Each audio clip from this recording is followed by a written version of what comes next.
Praise the Lord. प्रभु यीशु मसीह के मधुर नाम में आप सभी को प्रेमी सलाम।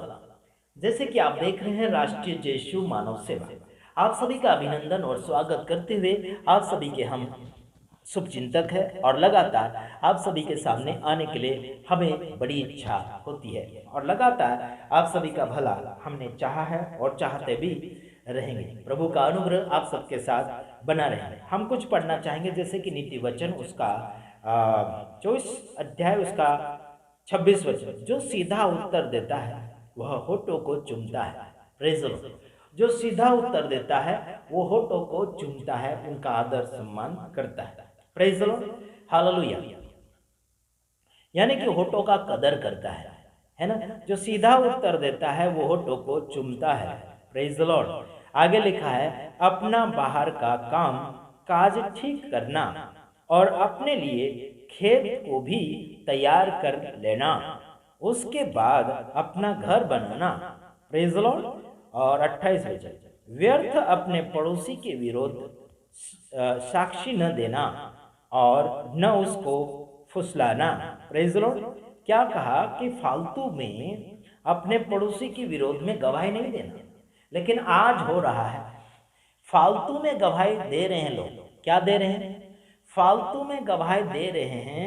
जो मैं आपको कहना चाहूँगा कि ये लोग फालतू में गवाही दे रहे हैं, अपने पड़ोसी के बारे में फालतू की झूठी गवाही दे रहे हैं, अपने सेवक सेविका के विषय में उल्टा फुल्टा गवाही दे रहे हैं, उनको सही मार्गदर्शन में नहीं ले जा रहे हैं, उनके बचाव के लिए कोई भी प्रकार की कोशिश और हिम्मत या फिर मदद नहीं पहुंचा रहे हैं।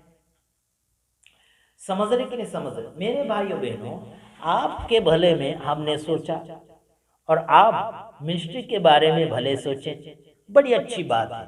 बीते हुए दिनों से लेकर लोग हमें पूछते चले आते हैं।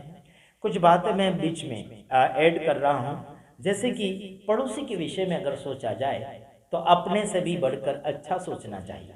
लेकिन आज व्यक्ति अपने पड़ोसी के विषय में खुद के बारे में तो क्या सोचेंगे, लेकिन पड़ोसी के बारे में बहुत कुछ बुरा सोचते। पड़ोसी के बारे में अपने से अच्छा सोचना चाहिए कि वो ईमानदारी में जाना चाहिए, वो लूटपाट में नहीं होना चाहिए, वो सही मार्गदर्शन में जाना चाहिए। यही तो हम बातचीत कर रहे हैं। Hallelujah, praise the Lord. प्रभु की स्तुति करते हैं। पड़ोसी को अपना बनाकर रखना हमारा फर्ज बनता है। क्या है?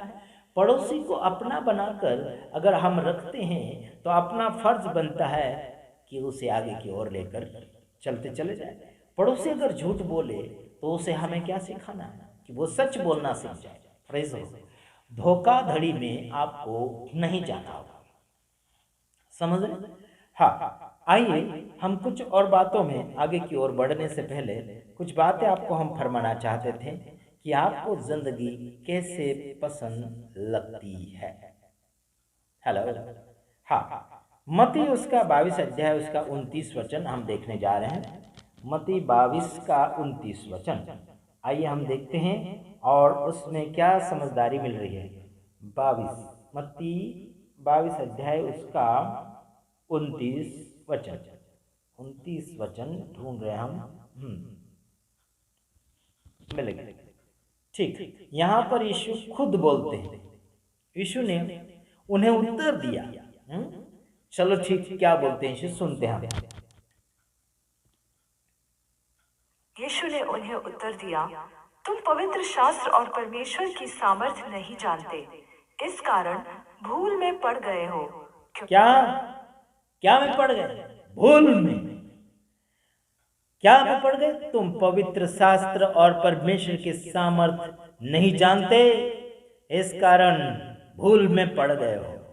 क्योंकि हाँ, आगे और सुनते हैं। देखो, जी उठने पर विवाह शादी न होगी, परंतु वे स्वर्ग में दूतों के समान होंगे। परंतु मरे हुओं के जी उठने के विषय में क्या तुमने यह वचन नहीं पढ़ा जो परमेश्वर ने तुमसे कहा, मैं अब्राहम का परमेश्वर और इसहाक का परमेश्वर और याकूब का परमेश्वर हूँ। वह तो मरे हुओं का नहीं परंतु जीवितों का परमेश्वर है। Praise the Lord. यह परमेश्वर कैसा है?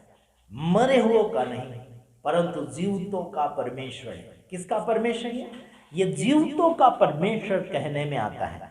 और जब हमने ऊपर देखा क्या लिखा है, यीशु ने उन्हें उत्तर दिया, मतलब चेलों को, लोगों को, जनता को, तुम पवित्र शास्त्र और परमेश्वर की सामर्थ नहीं जानते, इस कारण भूल में पड़ गए हो। समझ में आता है मेरे भाइयों बहनों? क्या कहा? इस कारण तुम भूल में पड़ गए। क्यों भूल में पड़ गए? क्योंकि परमेश्वर का सामर्थ भी नहीं जानते और शास्त्र की बातें भी नहीं समझ रहे, इन दोनों का पावर नहीं समझ पा रहे, भूल गए, है ना? तो गलत गलत शिक्षाओं में पढ़ते चले जा रहे हैं और उसी को परमेश्वर का सामर्थ दर्शाने की कोशिश कर रहे हैं। कहते हैं कि वो परमेश्वर का सामर्थ है, उसकी योजना में हम चल रहे हैं, इनका ये कहना है और दावा भी करते चले आ रहे हैं। समझ में आता है मेरे भाइयों बहनों? तो दावा ऐसा करो जिसमें सच्चाई हो। समझ रहे कि नहीं समझ रहे? प्रभु आप सबको सलामती दे और दावे के साथ आगे बढ़िए प्रभु की दया में और प्रभु की कृपा में। आप जीते रहे। जीना कोई बुरी बात नहीं है, लेकिन जीवन को बर्बाद करना और जीवन को गलत रास्ते की ओर ले जाना, ये बर्बादी है यार। समझ रहे कि नहीं समझ? ये बर्बादी है और समझो, सुधरो और आगे की ओर बढ़ते चले जाओ। God bless you. प्रभु आप सबको आशीष करें।